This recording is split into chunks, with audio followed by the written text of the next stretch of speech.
gif of pouring coffee is what we normally do for the Thursday breakfast buzz. So I'm gonna have to come up with something for Sunday Funnies. Hello, everybody. Come on in. We see you out there. Don't be afraid. It's time for the Sunday Funnies. Come on in. The chat's open. Where have you been? There we are. There's our official notice from wonderful Chrome. Chrome. Yeah, exactly. Well, that doesn't sound sinister at all. No. Come on in, everybody.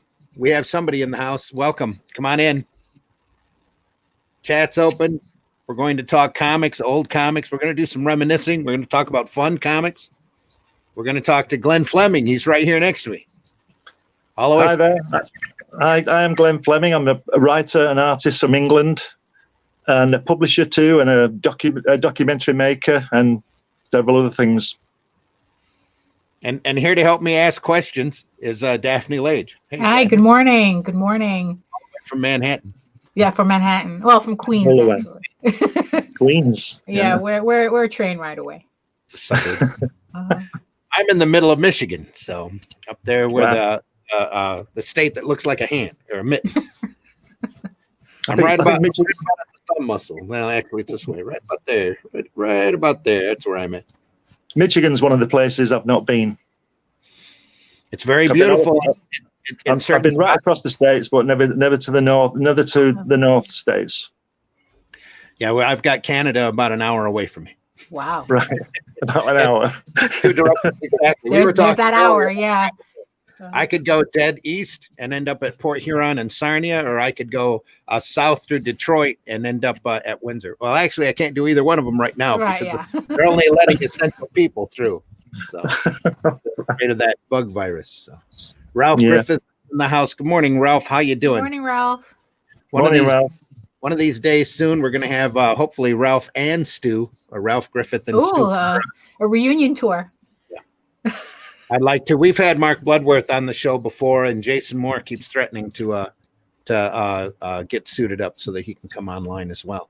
I always remember those little quips they had in the comics. Ralph and Stu making comics for you. Exactly. We did just like Glenn. Glenn did a lot of black and white comics back during the 80s. We did Arrow comics back during the 80s. Did the Realm and Dead World, and my book was Tales from the Aniverse, which was funny animal universe characters. Donald Duck in space. That's how we describe it. Yeah. Right. I published several magazines in the mid 80s, and the black and white glut, before the whole thing collapsed. They weren't massive sellers, but they were fun to work on. But it was a strange time with the, like I say, with the black and white stuff coming out, and I think more fan-based stuff was coming out as well in the mid 80s. It wasn't. I don't think it was the best time for comics to be honest. But I was saying to Randy earlier, I left. I don't think I've read a comic now since about 1988 because I just don't like the way they've gone. I think the last great ones were Watchmen and Dark Knight for me. I don't like the way the characters change, and I'm not enamored with the artwork. It's a bit too, I don't know what can I say, a bit soft porny to me. It's just jutting chests and similar, not all of it, but I don't refer to that as the circle. That's the one. Yeah, I've got one of those over there. Yeah, I need boobies. Here we go. Yeah. So very unrealistic. So I'm locked into the old stuff, and that's why I'm publishing this. Can I put this on? You absolutely can, Glenn. So it's move it up just a little for the camera. Move move it upwards just a little bit. Up. Yeah, I know. This is higher. Just a little higher. Oh, we can see Spider-Man real good right now. Okay. There we go.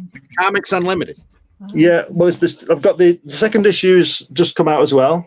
So actually, I being the non-thinking host that I am, I should have just popped up the the cover. Oh, if my StreamYard recognized my Photoshop, it would pull it up, but apparently it is not. It does not like it at all. So hey, You're Well, asking these magazines just contain articles about the main, lots of the old stuff and everything, and there's some new stuff in there as well. But 10 years ago, I used to publish a magazine called Crikey, which was to do with British comics. But now I've expanded. I thought there's too much material that people want to talk about. But it's quite amazing because the feedback I'm getting is that more people in Britain are reading this Comics Unlimited than the United States, and it's mainly US stuff, which is quite ironic, I thought. So I'm going to try and change that. So you guys all need to buy it, so I can continue to do it. No, it's like it reminds me of. I mean, just from the cover, it reminds me of Amazing Heroes. You remember that? Yeah. I actually missed that.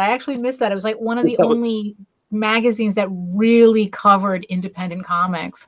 Yeah, it reminds me of the comics book that Starlog did for a very short period of time. Yeah. Well, it looks like yours is square bound, right? Yeah. Sorry, say again. Your book is square bound. It's not saddle stitched. It's square bound, yeah, nice and square. Got a nice spine on it. Yeah. Awesome. Looks like the old Wizard magazine. Well, yeah, it's 100 pages, so the Wizard is good. Yeah. Is that something that we can get in the United States? Yeah, you get it through Amazon. It's on Amazon. Oh, cool. Okay. Got to try that out. Comics Unlimited. Uh-huh. I'm just in the middle of trying to get it out for Christmas. Another 100-pager on the Golden Age stuff. Uh-huh. We're writing about that, so I'm hoping that's going to be out for Christmas. And if it's not out for Christmas, it'll be out after Christmas. But we're working on that now, so we're pretty busy. And the third, we've completed issue 3, which is out in November. It's bi-monthly, and we're halfway through issue 4. So we're motoring ahead. And we've got interviews in there with Guy Dorian and Howard Chaykin and people like this. And we're looking for. I'm looking for some indie stuff now. I want some interviews and indie stuff because I want to try and push those things because there's some good stuff out there. I'm noticing there's good stuff, and some of it's better than the mainstream, DC and Marvel stuff. Well, that's my opinion. But there's some good stuff there. I think it deserves to be promoted. That's an opinion a lot of us share too. Yeah. There is some good stuff. There's your cover. Here we go. There we go. The contents page, Guy Dorian. Professionally laid out, looks awesome. Yeah, I do all that stuff. I have to wear many hats on this one. I don't get too many articles in it because I'm too busy putting other people's in. So I have to tell you, I know exactly how that feels.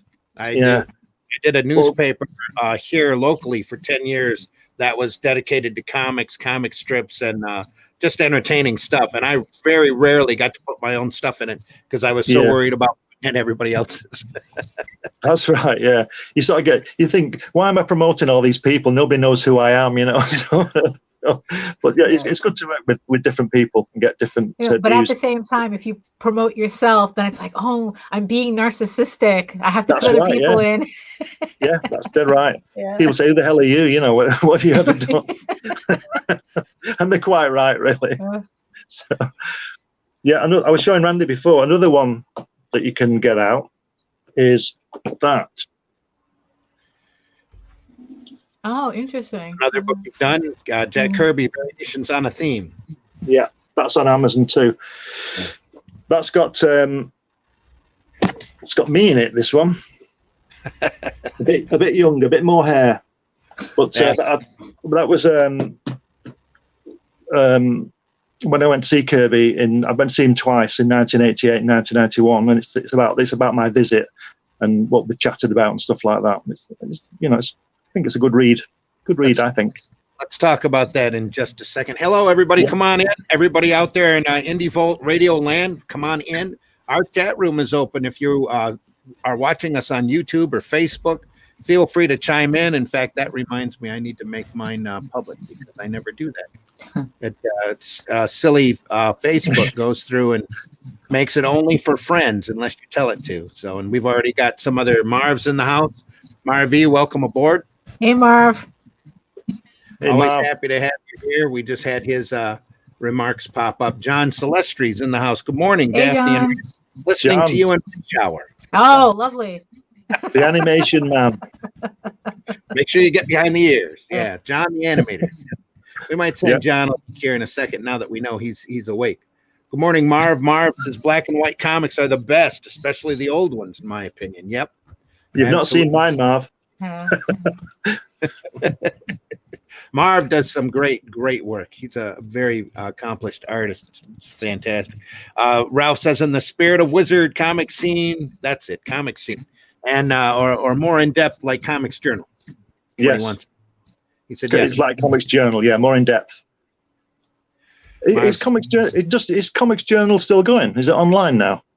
I'm not sure. I'm pretty sure it's around in one form or another. But I haven't looked to see what Gary Groth has been doing lately. Do you know? Yeah, because I used to buy that. That was a really good magazine. We'll have to try comicsjournal.com and see if they're there. Marv says, cool, the shipping costs from the UK to Portugal are half of what it is from the US. Oh, yeah, of course. Oh, well, I have no control over that. Well, not as much water. That's right, yeah. Yeah, that's right. All right, let me switch here let me see if comicsjournal.com is around. I'd be surprised if it wasn't. Yeah. I mean, I don't think, because I think that it would have made waves if it went under. I think it's online. Yeah, I don't think it's published. Comics Journal is not available. So wow. they must not be kicking out. I wonder if Fantagraphics. Wow. That's surprising. I'm sure Fantagraphics is still around. Yeah. I keep confusing them with Kitchen Sink. Yeah, they're still out there. Yeah. Well, so Gary's still working on that. Yeah, hopefully. What's Jim Shooter doing these days? Does anybody know? I talked to Jim last year at Grand Rapids Con.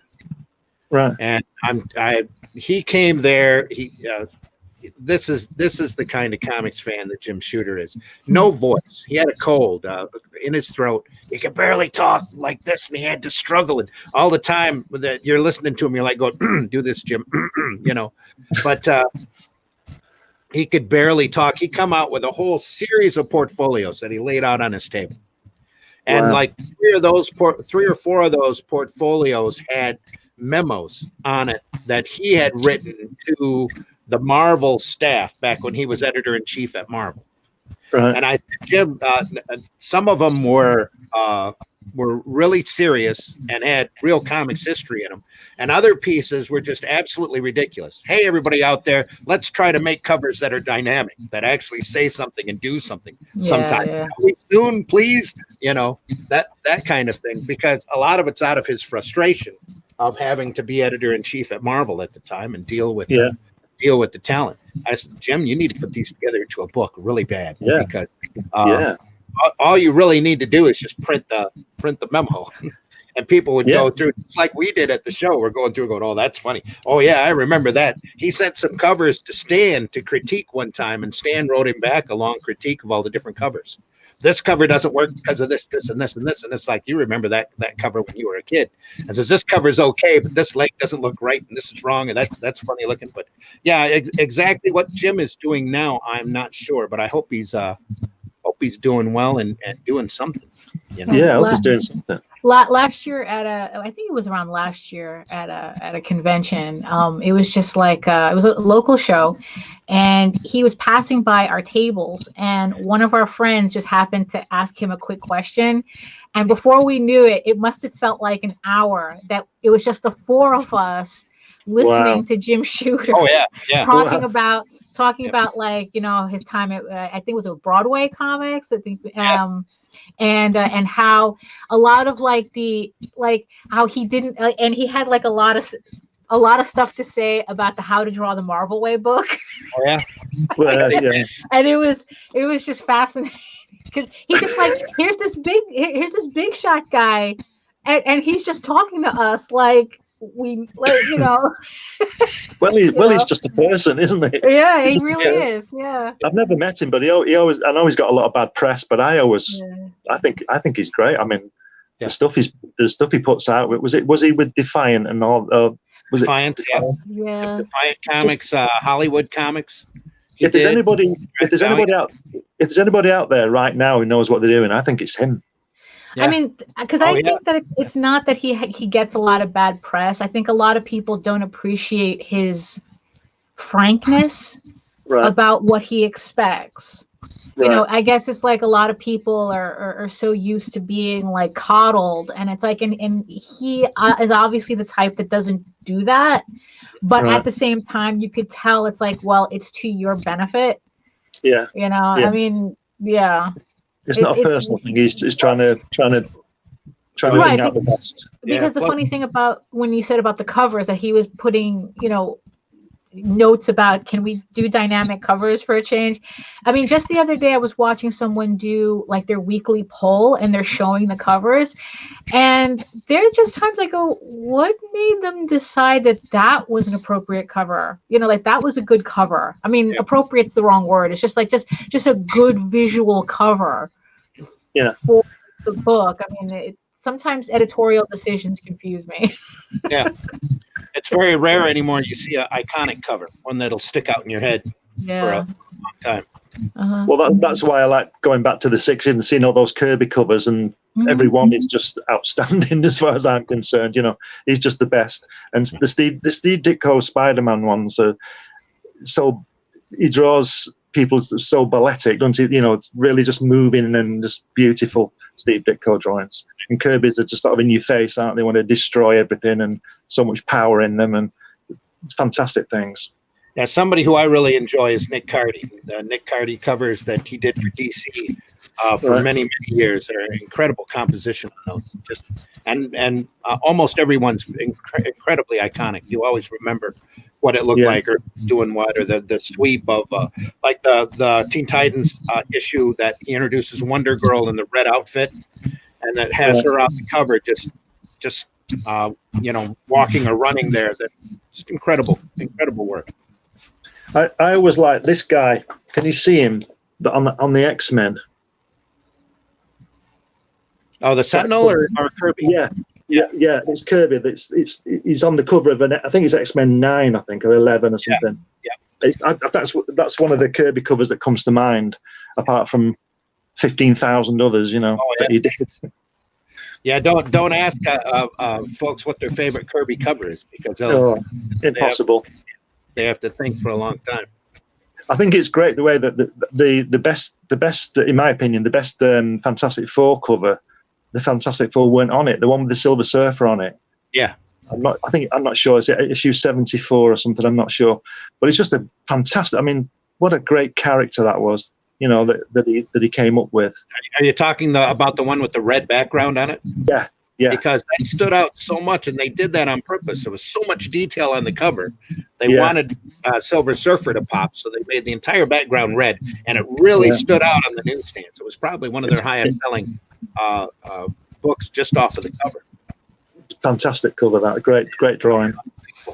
I've always wondered, because like I said, the aesthetic has changed so much, and I always wondered whether, like back then, whether that had something to do with the fact that a lot of these guys, they came in from advertising, and rather than just, you know, it's like, oh, I've always done comics. Like they had like a different, I guess, like artistic sensibility when they came into comics, and then adjusted to it, as opposed to like, I guess like now is like doing the equivalent of like, oh, well, I grew up on this, but it's not like you're really trained to know what you're looking at. You know what I mean?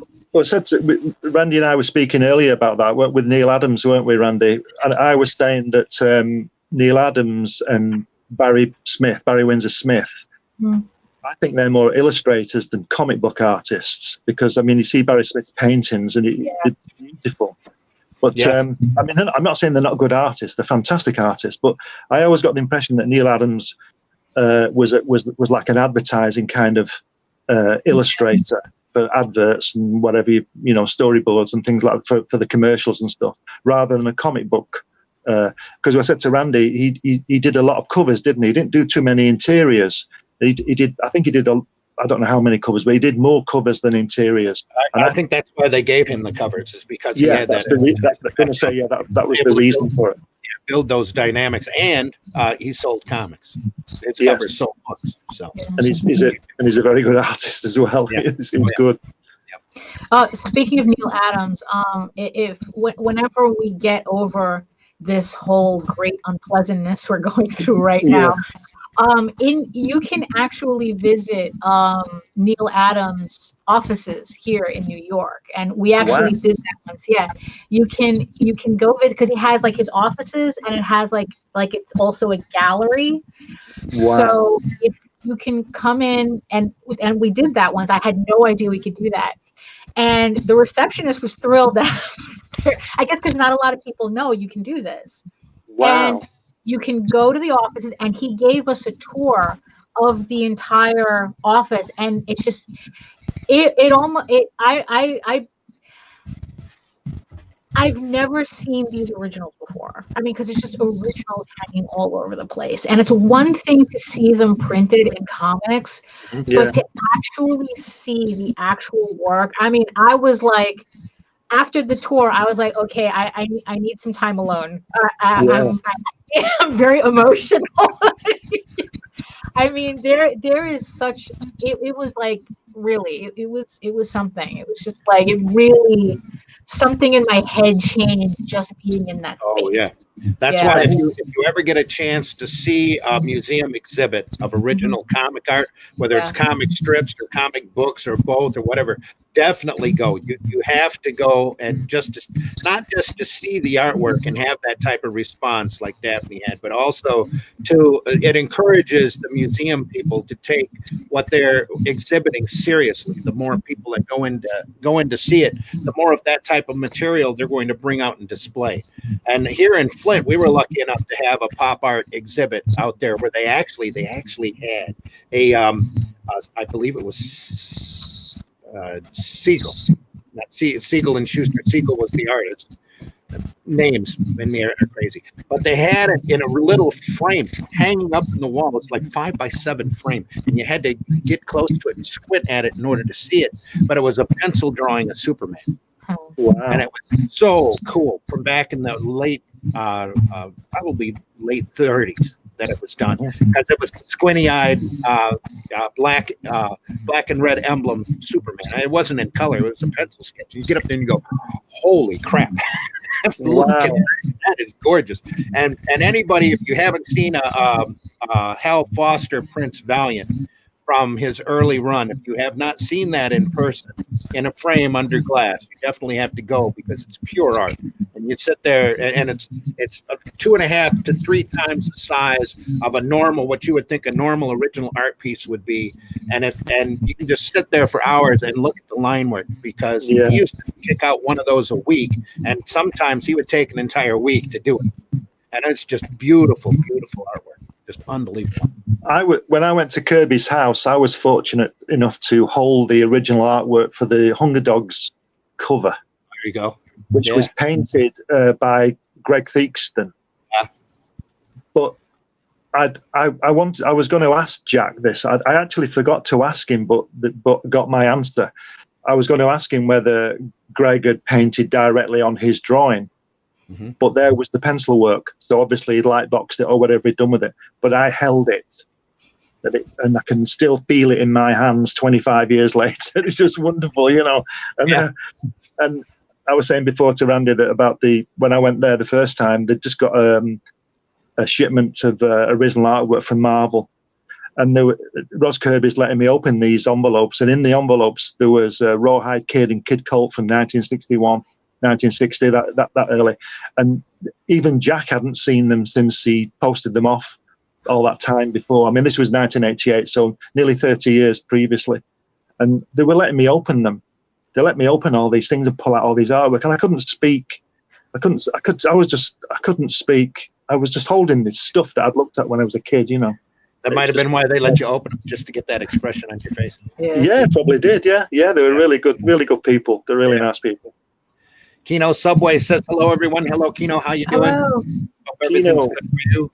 Joe says, good morning, all. Happy Sunday. Happy Sunday, Joe. Joe does a book called Amazonia that's available, I believe, on Kickstarter right now. Sorry, Joe, if it's not. But definitely go up there and take a look. Amazonia is the title. Ralph says, call me old-fashioned, but the cover is giving you a taste of what you can expect inside the book itself. Yeah. Yeah, of course. Yeah. Yeah. Absolutely. Sissy finds fast. Yep. And Greg Harms, well, thanks for listening. Greg says Fantastic Four number 72. Yeah. I don't know if it's your microphone moving, Daphne, but we're getting some excess. I was about to ask the same thing. Hold on. She's gone. So it's something. Okay, so something That's to it. do with me then. Yeah, it's your microphone movement. That's all. Okay. Well, yeah, that's annoying because I was thinking that it might have been yours because it happened to pop up where we were talking. Mine's very stable. Oh, I see. Okay, so let me pop out, fix it, and then come back in and see if that does something. Yes, please. Okay. More than thank you so much. Thank you.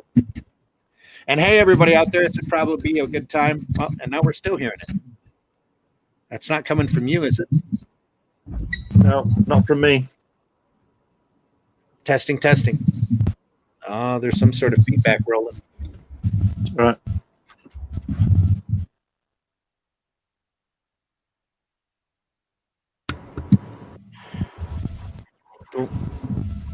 Oh, maybe it's mine. It's not coming from me, is it?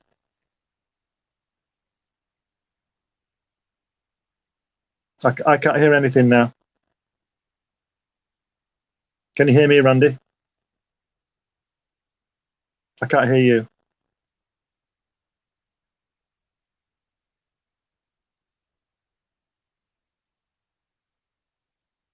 No, not yet. Sorry. Yeah, when I unplugged my microphone, it went to unmute. No, it's back there again. Got you now. Daphne, I honestly think it's me. That's what I thought. How weird. It's the first time that's happened. Do you have a mic on your headphones too?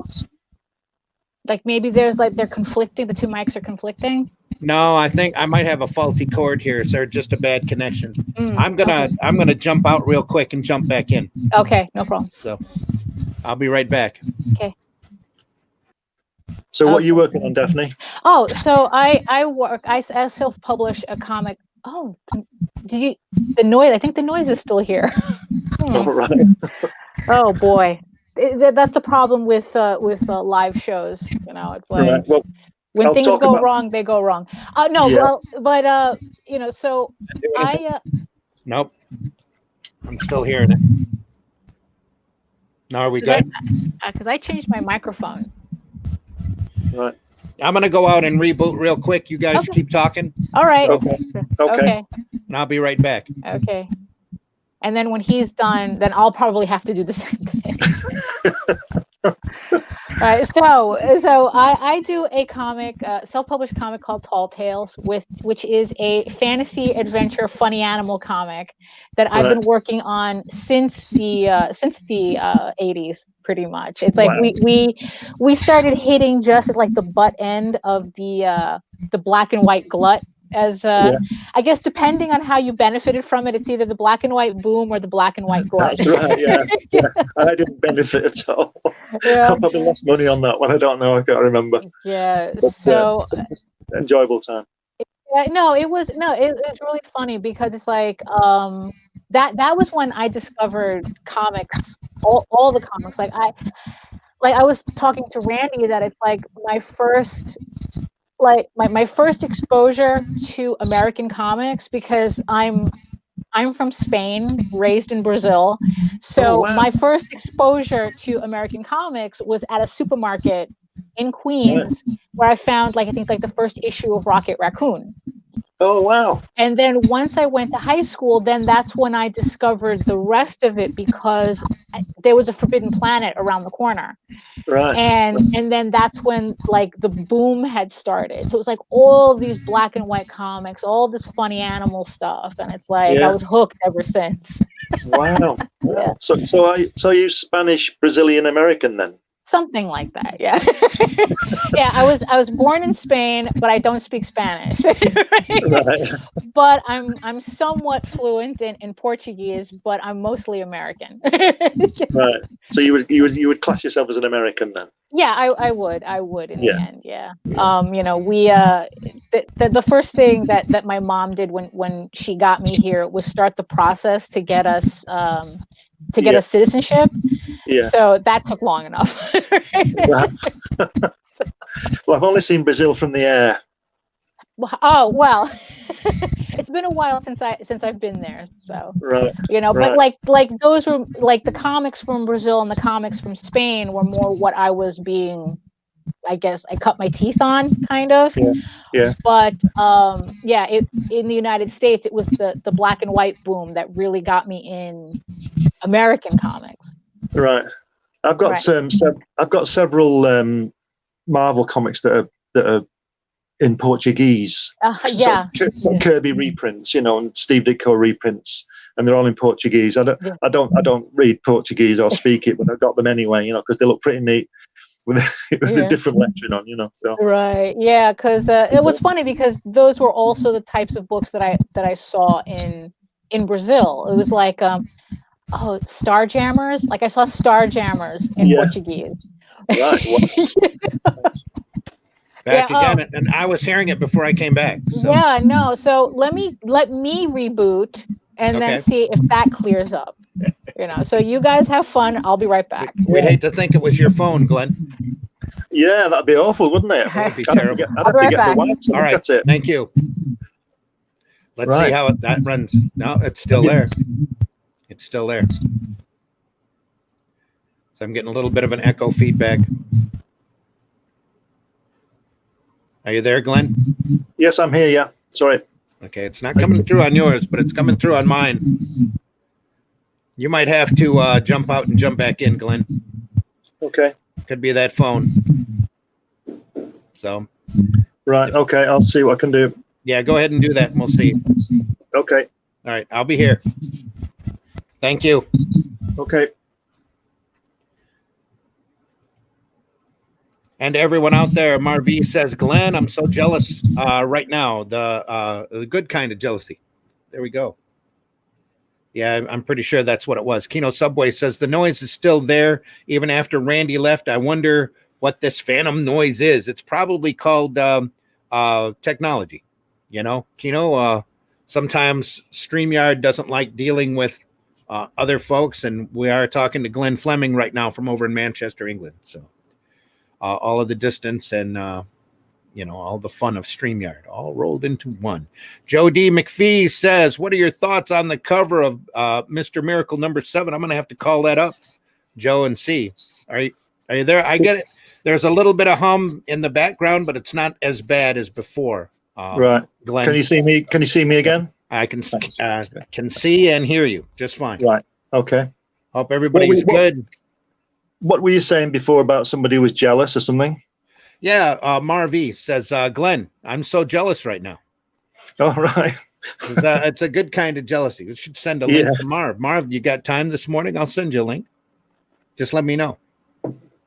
Yeah. Send me a note on Facebook. I'll be more than happy to send a link. In fact, any of our listeners out there, if you want in, just send me a PM on Facebook.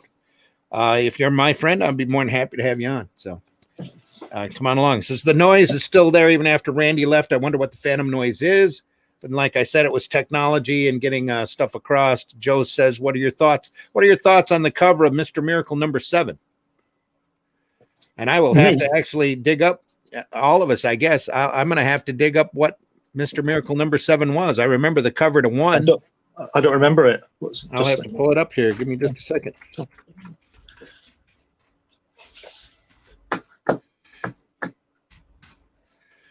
Put up on the old Bing. Yeah, let's have a look. Mr. Miracle 7. That wasn't number 7. 7. Is that number 7? Oh, I can't. I think that was number 6. Yeah, number 7. I'm I having don't a hard remember. time. I'm having a hard time pulling it up on Bing here. I've got the newer one. Yeah. Oh, it's the one. The one with the crossbows firing at him. Is that the one from the original series? Yeah, I think that's what he's asking. Is the original series 7? I don't think that's the best cover for me. I think the best one is which one is it? Number 1's a good cover. Yeah, number 1 always stands out to me. Yeah, and also number 6, where he's in the chair bursting free. Yeah. But it's just fantastic work, isn't it? Yeah. And also number 2 with the daggers heading for him as well. That's pretty impressive. Yeah, there's number 7. Or not number 7, number 1. I mean, there's number 1. Yeah. Yeah, that's classic to me.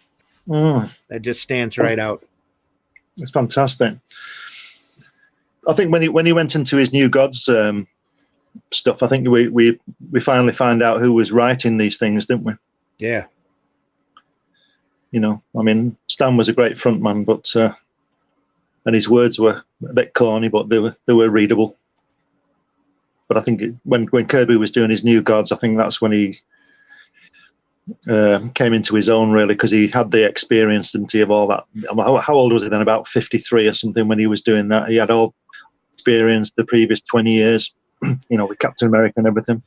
Well, some of the dialogue is a little stiff here and there, but it's all imagination more than makes up for it. Is that your favorite cover, Joe? Number 7. Let us know, Joe. Talk to us in the chat. I'm not over there right now. I'm looking. Mr. Miracle 7. That is. Oh, all of the crossbows coming at him? Yeah. I see it now. Yeah. Yeah, again, not his most dynamic, but even when he's not there, it's still an incredible cover. Look at that. Yeah, he was quite good, wasn't he? I swear I had it up there. There we go. Hopefully that's it. Yeah. Nope. I've got it here. It's let me pop that out and share screen again. Still getting used to the technology.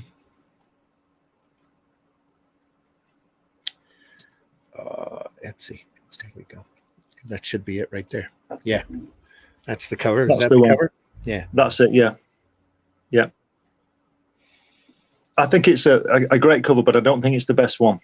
Yeah, I agree. Is the answer to the question. Yep. Somebody's pinging. Hang on just a second. Meredith says, thanks, Randy. Sorry. I'm just waking up and scratching the sleep out of my eyes. Okay. Well, Meredith, you're welcome on whenever. Marv might be joining us here shortly if I can get this to work. And probably not. Give me a second, Marv. Daphne should be popping back in any time now, you would think. If not, we'll carry on. Marv says it's not me. How can now we can hear again, but it's Randy's mic. Kino Subway says my friend Stefani Renee is from Brazil. His Indiegogo comic, Thomas Moria, Wizard for Hire, is looking really good. Kino, you need to have him get a hold of myself or Varian. We'll have him on the show. Ralph Griffin says, sounds good, though, now. Joe says, yes. Thanks, Joe. That must be his answer about our thoughts on number 7. So funny with all the reboots. You need now. You need to know the volume anymore. Yeah, that's very true. They've only done Mr. Miracle about, I don't know, 4 or 5 times over. Joe D sends an image. We'll take a look at that here in a second, Joe. This is one of his favorites. Let's take a look and see what that is. That's one of the wonders of live media. Exactly. I can't even click on that and have it switch over. Maybe I can copy it here. Nope, I cannot. Joe, send up a send that to me as a private message, will you, through Facebook, and let me be able to pull that up so that we can see. Daphne's coming back in. Thank you. Real professional broadcasting today, folks. Anybody out there in Indie Volt Radio land, you're listening to the Sunday Funnies. Oh, did I miss anything? No, we were talking about Mr. Miracle #7. Ah, okay. So did it seem to go away? The sound? I don't hear it anymore. It's gone now, yeah. Okay, I guess it might be a StreamYard thing. Because while you were gone, we had Glenn reboot up also. So. Oh, okay. So there you go. He's on a phone. The technology might not match a lot. I get a small whisper right now in the background. If anybody's hearing that, sorry, but no. This phone's brand new. Helen only got it last week, so I'm sure it's not the fault of your phone. It's the fault of your phone meshing with StreamYard. The distance and everything working. It's just we're lucky to be talking to each other. It's all good. It's all good. It's part of the fun of comics, though. Comics are like a universal language, except for the language inside of the word balloon. Right. Yeah. No, because before I had trying to fight this echo thing. What I had wanted to say. So the irony of it is that now it's like I've gone from American comics. Now I'm into French comics. I'm collecting French comics because they seem to have the stuff that I'm actually interested in, as opposed to digging through American comics and them, especially the mainstream stuff, trying to push superheroes on me when I keep telling them I don't like superheroes. Well, in issue 3 of Comics Unlimited that's out in November, just quick plug there. There's an article about. That's why we're here, Glenn. It's to plug away. Right. There's an article about Asterix. The Gaul. That's a French thing. Yeah. So I guess you're collecting Tintin and Mobius and people like that. Well, Mobius, yes. Luckily, like his Metabarons, like the stuff that he published, like Metabarons, they have in English, so I can enjoy that. I did collect some Mobius, but this one, it's an artist. His last name's Marini, and he does a comic called Eagles of Rome. And it's like, and I just adore that book. It's like, because I'm really big, I was raised on I Claudius.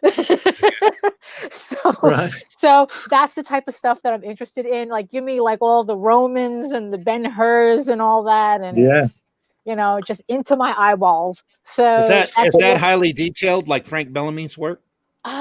I think so. Photorealistic almost. Yeah, not completely photorealistic. There is like a really there's a somewhat, I wouldn't say cartoony, but it's not like photorealistic, but it's like he's doing Batman now. He's doing a book called Batman the Dark Prince, or the Dark Prince Charming. Mm-hmm. And it's loose but realistic at the same time. I mean, I don't know how to explain it. Like, you would literally have to see it. So if you look up the Dark Prince Charming, it'll stuff. Well, if you look up Eagles of Rome too, his stuff will pop. Well, when I was a kid, I used to read the Asterix strip, and I can't remember the artist's name now, but he practically taught me how to draw Roman soldiers and Roman armor. Yeah. Even in a cartoony way, but when you look at it later, and you get we grow up a bit, and you can find actual, well, not obviously not photographs, but you get real interpretations of it. You can see how his research was so fantastic. Yeah, because you've got to know how to draw it to distort it, obviously. So. Right. Yeah. Exactly. Yeah. Another artist that I follow is Oscar Martin. He does a book called Solo. And actually he used to work for Disney when they used to have an animation studio in France. Yeah, there we go. Those are my boys. Those are my boys. Yeah. For me, that's got a real NMB. That's the publishing company? I always get the initials mixed around. Right. But it looks like the same folks that print Humanoids. Right. But I think this is a Doragard or yeah, something. It is. Yeah. Yeah. Europa. Right. Something. Or Europe Comics. Yeah. I believe that's under. Well, I hope these guys are drawing on board and not computers. No, this guy is like pure traditional because he's always posting up his watercolor work on Instagram. So it's it's nice. It's nice. I have nothing against digital work, but man, it's something about getting your hands dirty that makes it real for me. Yeah. I hear you. For our radio audience, we're currently joined by Meredith Logren. Hello, Meredith. How are you? Meredith. Good morning. Introduce yourself. Hi, everybody. I'm Meredith Logren. I am just waking up, scratching the boogies out of my eyes and getting my first cup of coffee. But I am one of the associate editors at geekinsider.com, as well as the project coordinator for indievent.com, which is going to be happening in November. And I'm very excited about that. Cool. It doesn't sound like it, but I really am. It's Sunday. It's Sunday. It's early. And it's Marv, mid-afternoon. Except for Glenn. Glenn's in the future, so. Yeah, I'm in the future, yeah. Oh boy. Yeah. Oh boy. So you might be having a cocktail instead of coffee right now. Oh no. Tea. There you go. Okay. Tea. Never drink coffee. Oh. It is the nectar of the gods, I'm telling you. I only drink coffee I only drink coffee when I'm in the States. Mm-hmm. That's because I can't get a decent cup of tea. Well, what about cappuccino, espresso, anything like that? No. No, you don't want any of that stuff. Tea. Yeah. Light something. We pushed it all into a harbor. I know.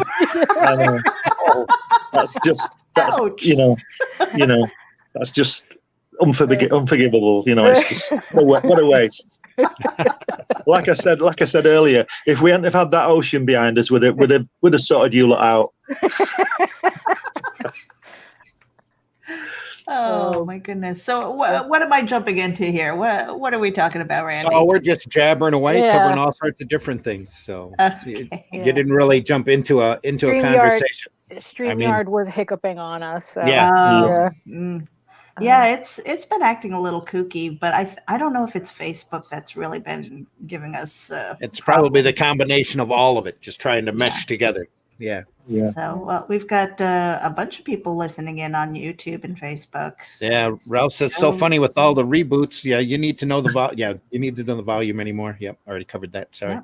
Joe says that cover was one of our favorites. We always have a favorite cover, especially from Kirby. Yeah. We've got Marv-E in the green room right now. We're going to bring him in. Marv-E, how are you? Hello. How are you? Hello. Hi. How are you? Bon dia. Bon dia. Marv, introduce yourself to the radio audience. So I am. My name is Mário Vasconcelos. I'm from Portugal. I'm known as Marv-E or Marv. And thanks for having me. I'm doing the Sim Killer, my first comic book, and it's been a blast since 2020 started for me. So thanks for having me on the show once again. Always welcome on, Marv. 2020 can't be all weird for everybody. There you go. Yeah. I'm weird all the time. So this is, You're good. What, Meredith? I said this. I'm all good. I mean, 2020 is weird. I'm like, that's all I've ever been. Rahan. Yeah, French comic. Definitely talk about. This is from 1976. Wow. There we go. Our newsprint. Yeah, if you are into French comics now, I suggest this is. If I have to do a pitch about this, it's MacGyver meets Tarzan in Jurassic World. So I swear the next time the French government allows us in, I have to bring an empty suitcase just to go comic book shopping. Yeah. I do that anytime anybody goes across the pond, I guess you would say overseas, is go, hey, bring me back some samples. I don't care if I can't read it. I just want to see it. It's awesome. So I did the same. Sorry. I did the same with a guy who went to Japan. He brought me back a few Japanese manga things. Obviously they're in Japanese, which is, there's no way I can read that. But the artwork's really good. Oh yeah. Very, very, very intense artwork and very, very sexualized as well, but very intense. At least the ones he bought me. Wow. Depending on the books that you get. Over in Japan, they have comics for everything. I wanted him to bring me back Akira, but he missed the point. I think he thought, he brought me all this stuff that was probably banned. I don't know. It was. I'm sure anymore, if somebody walks into a Japanese manga shop or a shop selling manga and go, "Do you have any Akira?" They look at you like, "Akira was 20 years ago, 25 years ago, 30 years ago." I'm sure you want that. Well, I was watching. I usually watch videos of people who travel to Japan, for fanish reasons. And this woman was. She goes. What's funny is that she films everything but the manga shops. Because she says it's like they have all the hentai out in the open, and she says, "Oh, I don't want to get demonetized." Yeah. But according to her, you can still find there's shops that specialize in the old stuff, and there's like certain areas in Tokyo where it's like that's all they sell is the old stuff, all the vintage stuff. So wow. You would have to go to particular places and particular stores to do that. Have you guys seen the Italian artist called Serpieri? Have you seen his work? Maybe if I saw it, I might recognize it. Now that is pornographic. Oh, the wow. artwork, I was going to call it up, but I guess not now. Yeah, exactly. You could do, but his drawing style is fantastic. But it's really hard stuff. I think it's banned here. I don't own any of it. I've only seen it online. But I don't think. I seem to remember somebody saying that they'd been to Italy and got several volumes of this, and it was taken off them at customs. So it's that bad. Yeah. No, I mean, but it's also interesting to compare like how other countries treat their comic book industry. I mean, there's always pros and cons. I'm not going to say that it's magical over there, because I've heard some stories about like how like the French comic book industry is just as insular as ours. It's just that the standards are so much higher. Well, if you met, that what was he called in the 50s? That guy Wortham, is he called? What's he called? Yep, you got it. Wortham. If he would have seen Serpieri stuff, I think he'd probably had a heart attack, because the stuff he was banning was gouging eyes, wasn't it, and heads and this kind of stuff. And I suppose he was right to do that. I'm not sure, but if he'd have seen this Serpieri stuff, I think his head would have spun round. It's just it's just pornographic. Well, what's funny, it's kind of like when Tipper Gore back in the 80s went after Twisted Sister, and looking back now, it's like, oh, how cute. Oh, you got upset over that. Well, you big look baby. at Serpieri, and that's not cute. But I'm looking at the line work. I'm an artist. I'm looking at the line work. Yeah, it's our equivalent of reading the articles. Yeah, that's right. Yeah, Playboy always had good articles, didn't it? It's like it's research, I swear. That's not what YouTube or Facebook looks like. Right, yeah. That's right. Look them up, Serpieri. Look them up on your own, folks. So there you go. I should also, now would probably be the best time, or a good time at least, to pop up the, and I can't find it. There we are. We are TVMA, DLSV. Sometimes we cover mature subjects on this show. Sometimes. And we are not necessarily aimed at kids. So it's not like the kids haven't already seen. That's right. Anyway, if they have access to the net, but we just need to do that. Good. Okay. I'm just reading the private chat, Meredith. It's all right. Oh, yeah. I was leaving Randy a message because I was underneath before he pulled me on screen. I was just like, just let me know if you need a guest, I'll be a seat warmer. And then the next thing I see is myself up on screen. Oh, never mind. I see. Yeah. Well, at least at least you were ready for it. Yeah, I have a nice shirt on, but I might not be wearing pants. It's, None of us are. Here. I'm sorry to tell you that. Welcome, radio listeners out there in India. We are not wearing any pants. No, we are not. We are pantless Sunday. Pantless Sunday today. Yes. At least it's not shirtless. It's all good. So. Oh, goodness. Welcome out there in Radio Land. We're glad that you're listening. You are listening to an edition of the Sunday Funnies. I'm Randy Zimmerman, your host. I am here with Glenn Fleming, Meredith Logren, Marv, the Sin Killer, and Daphne Lage.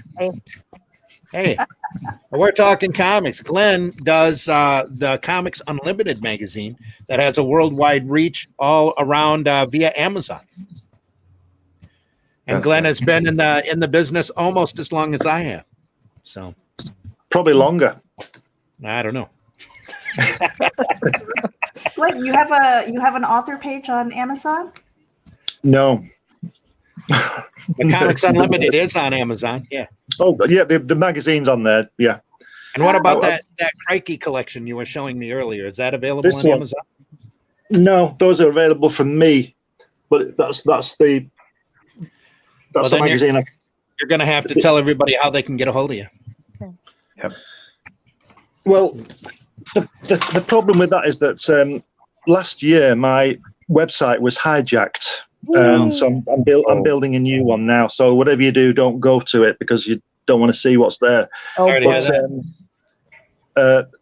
my email and everything was taken. It took me a while to get back, and then people didn't believe who I was and all this kind of stuff. So I'm building a new website now. So there's no way you can see anything as of now. Wow. But you can, if people want to send a message to me or whatever, I can get some stuff to them. But the Crikey magazine finished about 10 years ago now. But I've got back issues of it, and it's about British comics. So I'm not sure whether.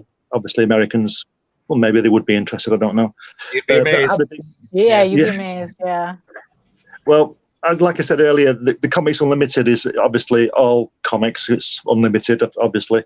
But there's more British readers for that than US. But I think that might be something to do with me, with Crikey, because a lot of those people know that I did Crikey. So they're sort of tapping back into that. And I'm just trying to break it in the US. But I only publish on Amazon. What happened with Crikey was that I put it into it started off as a 52-page black and white, and it was getting good readership. It got about 300 subscriptions, and it was doing really well. It was in all the comic shops. It was doing really well. So they came to a point where I had to either basically stop doing it because of the turnaround, or go big, which sounds contradictory. So I decided to go big. So I did an 84-page full color A4 edition, put it into Borders. That did really well for the first issue in Borders, and then Borders collapsed. Yeah. I was about to say. Took all my money, and because it cost me, I think it was £2,000 just for Borders to take it. Wow. Just to allow it in through their door. Cost me $2,000, so I paid that. Then it cost me, I think the print bill was £3,000 because it was 84 pages in offset colour, and so I'm £5,000 down before anybody's bought one. And then it did well. I did the next issue and they went monthly as well. It was a bi-monthly to start with, and then when issue 2 hit the stand, I got a phone call off the guy, and he said, "Have you heard about Borders?" And I said, "No." And he said, "They've gone down." So I got down to my local Borders, and all the shelves were empty. I'd been in a couple of days before, and the magazine was there, and everything was empty. They were closing down, and I lost all my money and all sorts of stuff. Yeah, and so I was sort of I got away from it, publishing side, and I've sort of mellowed a bit now. And I thought, well, we'll try and get it again, but I'm not printing it. I'm only doing it on Amazon because it doesn't cost me anything to print, because I can't afford to, before when after the colour edition collapsed with borders, I went back to the 52 black and white. But every time I put an issue out, I was a grand down again because the printer wanted paying. So I'm sort of shied away from that now. So I'm just doing it through Amazon KDP. So when you order one, you order 1 million. It doesn't cost me anything to print. But I'd like to print, get it back in the shop. Borders took a lot of people down with them. I know, it's incredible.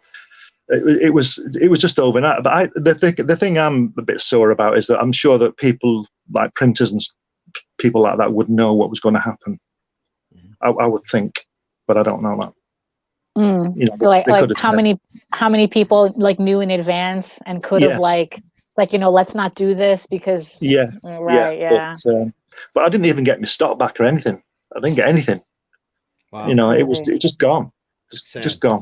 And it's very sad. But anyway, this is out now and it's doing quite well. I want to get it into America, which, like I said, is quite ironic because most of it's American stuff, but it's British people who are buying it. So come on, Yanks, buy it.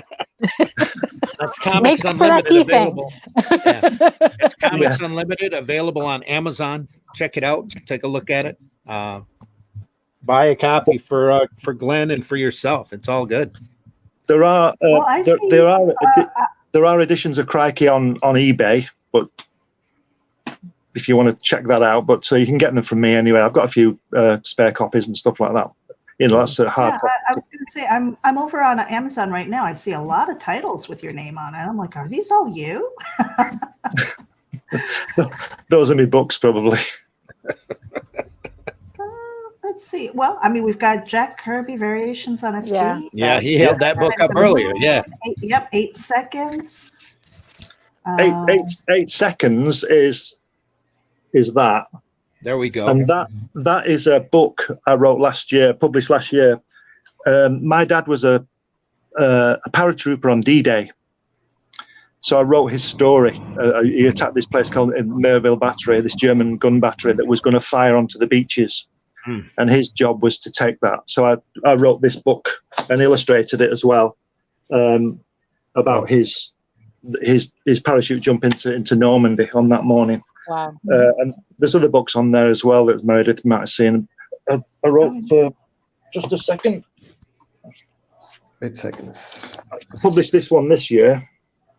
When you see it.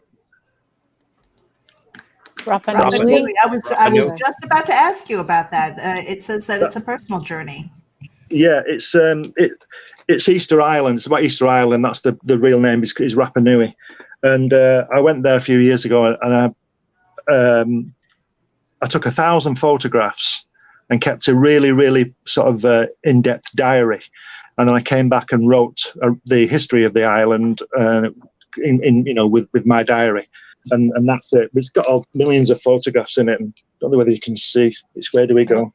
Move it back towards you. There you go. You had it really good there. Yep. Mm-hmm. Awesome. It's just let me enlarge you here just for a second. There you go. There we go. Yeah, that's one place that is actually on my bucket list. Yeah. It's a fantastic place. Beautiful. Yeah. And I took if you go to Amazon.com, for anybody who's listening, just do a search for Glenn Fleming, GLENN FLEMING. Yep. I think there's about 10 of my books on there at the moment. Mm-hmm. Cool. So I've got science fiction books up there. I've got 2 about the Kennedy assassination. I've got Jack Kirby. I've got Rapa Nui. Random. You did everything. That is awesome. Yeah. Love that. But I like to put a spin on things. So I wrote the first book I wrote about the Kennedy assassination because there's about 500 of them, and there's and they all discuss which bullet came from where and what was going on and all this. But I thought, well, I can't write another one like that. So I wrote a novel from Lee Oswald's point of view. So there's a lot going on that we know that he wouldn't know because he died, didn't he? So he wouldn't know, even though he was involved in it. I don't think he did the shooting, by the way, but I think he was involved. And so I wrote it from his point of view. It's like his thoughts. So I like to put a spin on things. And that's why I did the Rapa Nui book. I didn't want to write a book about Rapa Nui, so I wrote a book about my visit to Rapa Nui, Right. which is what I'm doing now. I said to Daphne earlier, I'm writing a book about New York, Right. my visit to New York, rather than it's 200 years old and whatever it is and all that.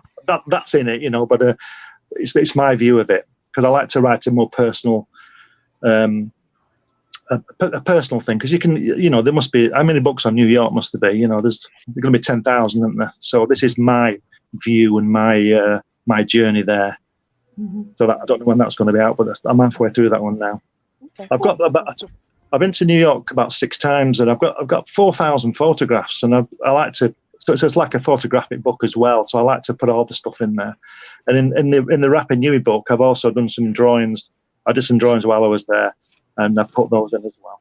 So Sweet. Yeah, well, I always say people connect with people. Yeah. I mean, if you take a photograph of the skyline, I mean, how many thousands of them are in there? But if you put yourself in there, somebody you love, then you have that emotional connection, and people get to know you as a photographer, a writer, an artist, or whatever it is. They want to connect with you.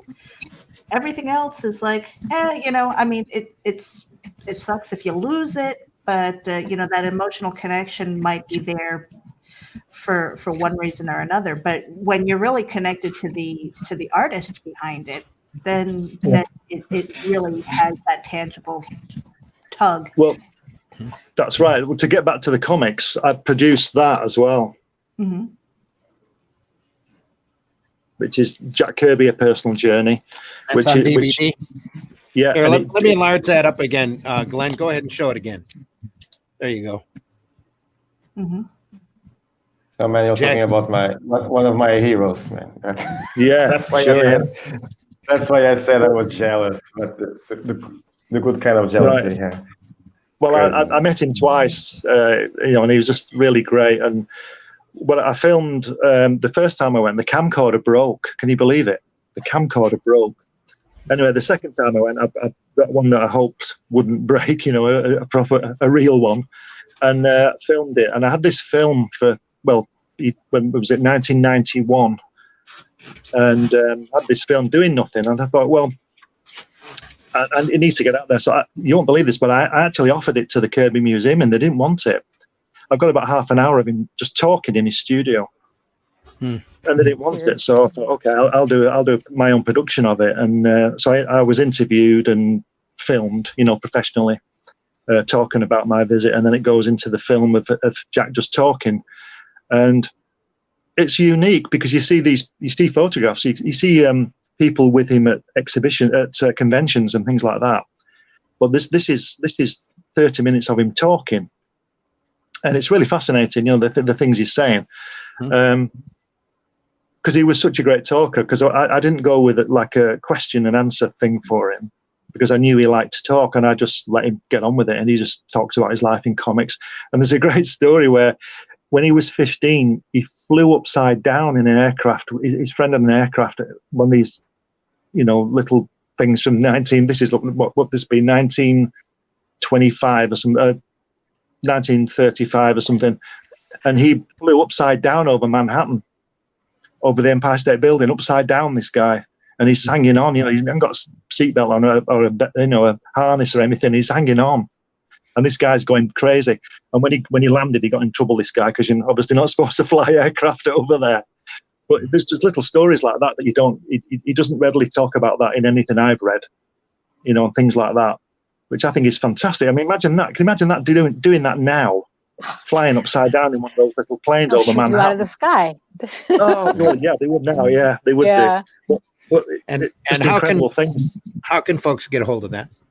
Well, I've got a few copies. They get it from me. I've got a few copies left, but what I'm doing at the moment is working on a final cut, because I've got some extra footage that I cut off the first one, and some photographs and stuff like that. And I'm going to put subtitles on this one, because several people have asked me for subtitles. So it's like I've got some copies left if people want to buy it now, but if you want to wait, or buy both, but if you want to wait, I'll have a release date on that soon, but I'm working on that now. But it's about it's about lasts about an hour and a half now, because I put on when I did the premiere here in England, there were about 40 invited guests, and the press were there and all this kind of thing. And we did a Q&A after it, so I've included that. So you've got me jabbering on about meeting Jack Kirby, then you've got the film of Jack Kirby, then you've got this Q&A session. So there's a lot of new stuff on it, and that'll be ready probably in the new year now. Awesome. Well, you're going to have to come back on and let us know. Yeah, sure. Yeah, I'd love to. Yeah. Yeah. Ralph Griffith says Kirby's ability to crank out the work still amazes me. Yeah. At his peak, how much was he pushing out on a monthly basis? Does anybody know? Yeah, he was doing. If you think of his peak between 65 and 1970, he was doing about 35 pages a month plus covers. Mm-hmm. Wow. And at one point have you heard the story about the Iron Man? When he did that story, the Iron Man, Gene Colan was working on Iron Man in Tales of Suspense, I think it is, or Tales to Astonish, whichever one it is. Tales of Suspense. Right, and he was ill. He was the artist on Iron Man, and as you know, that those Astonish and Suspense had a 12-page story, mm-hmm. and then a 10-page story. Gene Colan took ill, so Stan Lee, the story goes, rang Jack Kirby and said, "Look, Gene's ill. Can you get this episode finished?" And he did 7 pages over the weekend to finish this story off. That was besides doing Fantastic Four and Thor and whatever else he was, Captain America, whatever else he was doing. He did 7 pages over the weekend just as a favor, or just to. I mean. And it's fantastic. I mean, it's only a big fight. You can see what he's done. He just had a big fight, but the artwork is amazing. I don't know if you've seen it because I think the first 3 pages are Gene Colan, and then he just carries on from there. And it's just it's. I mean, Gene Colan's a great artist. Don't get me wrong, but it's not Jack Kirby. Just imagine that phone call. You want what? When? Okay, send it. Yeah, that's right. Yeah. So over the weekend, though. So Roz Kirby told me a story when I think it was Roz's sister worked for an airline, and she was going to the UK, and Roz had never been to the UK and wanted to go. So Jack said, "No, you go, it's okay." And Roz was saying what about the kids, because there were tiny kids then. And he said, "Oh, don't worry about that, it'll be all right." And she said, "Well, what about your work?" He said, "Oh, don't worry about it. Go." So she did. She came over here for 2 weeks, and she's never asked him, and he's never told her how he coped with it with these 3 kids and drawing all these pages. Well, they're still alive, right? This is just what I was going to say. She said I was expecting to come back and the kids would be dead because he hadn't fed them, But they were there, they were fine. So I didn't. When she was telling me the story, he was just laughing, and I didn't ask him what he did, and we just have to leave it. It's just one of those things we'll never know. I'm sure people were coming in and sorting things out, because from what I know about him, he just used to draw all the time, so I just let him get on with it, Like, I got 2 words for you, kid: duct tape. Yeah. Yeah. But it was a funny story of how I got to meet Jack Kirby. He was supposed to come over to London to convention in the mid-80s, but he cancelled the trip. He didn't come for some reason. And I went to Barbados for my holidays and met these Americans who lived in California. And I just asked them, and I'd read in the Kirby comics that he lived in a place called Thousand Oaks, wherever that was, in California. And I just mentioned it, and they said, "Oh yeah," and this Daphne will laugh at this, and Mandy. These guys told me it was an hour away. Yeah, everything's an hour away. Yeah, they lived in Anaheim, so it's about an hour and a half, I think. Yeah. And so I mentioned this and mentioned that they didn't know who he was, and I mentioned it to them. And then when I came back, they left. And when I came back a couple of weeks later, there was a letter, and it was from Suzanne, the girl in California. And she was talking about the holiday, and we'd had a great time and all that. And she said, "Oh, by the way, Jack Kirby says hello, and here's his phone number." So I thought, this is a joke. And every night for 2 weeks, I used to look at this letter and this telephone number, and my partner, who I'm not with now, she said to me, I was driving her nuts. So I'm saying, I wonder if it's the real number. I'm thinking this is an expensive joke, you know, if I ring overseas and all that kind of thing. And she said, just ring it. And if it's not him, just put the phone down. So I rang this number and it was Ros Kirby. I asked her, was that Mrs. Kirby? And she said, yeah. And I said, are you the wife of the famous? She said, yeah, I'll put him on. Wow. So it's like, whoa. And all of a sudden I'm talking to Jack Kirby on the telephone for about an hour. Wow. And I thought, bloody hell, you know, I mean, just talking to him, it was just great, you know. It was like I'd known him all my life, and he's just talking about stuff. And I said to him, can I come and see you? And he said, yeah. And he said, who are you coming with? I think he thought I was about 5, you know. So, but anyway, then I went over to see him, and then I went again. You know, it was just, they were just two such great people. I think they're two of the best people I've ever met. They were so friendly. You see, we went I said to Bob and Suzanne, the people in California, we were arranging to go and see them, stay at their house. And when we got there, I said to Bob, could you take me to Thousand Oaks to see this Kirby guy? And he said, yeah. So we all drove up, and they wanted to go after an hour. And I thought, there's no way I'm leaving this place after an hour unless they kick me out. And I spent about 7 hours there, looking at artwork and talking, having lunch, and it was just, I couldn't speak for the first 2 hours, and he kept asking me what my name was and what I was doing there. I'd just taken the mickey out of me, you know, because I couldn't speak. I was 33 and I couldn't speak. Do you know what I mean? But it was great. And another good thing was I did a drawing for them, a cartoon for them, and in a frame, and I gave it to them. And when I went back, it was on his mantelpiece in the studio. Oh, wow. So I'm not sure whether it was there all the time or they remembered I'd done it, but it was great. I walked in and there's my artwork next to Jack Kirby's artwork, you know? Yeah. It was fantastic. Really good. I mean, I've heard that a lot about Kirby. Yeah. It's like either way about that piece, even if they never had it up until they knew you were coming, they still knew it was your stuff. It's like, oh, put it up. That's right.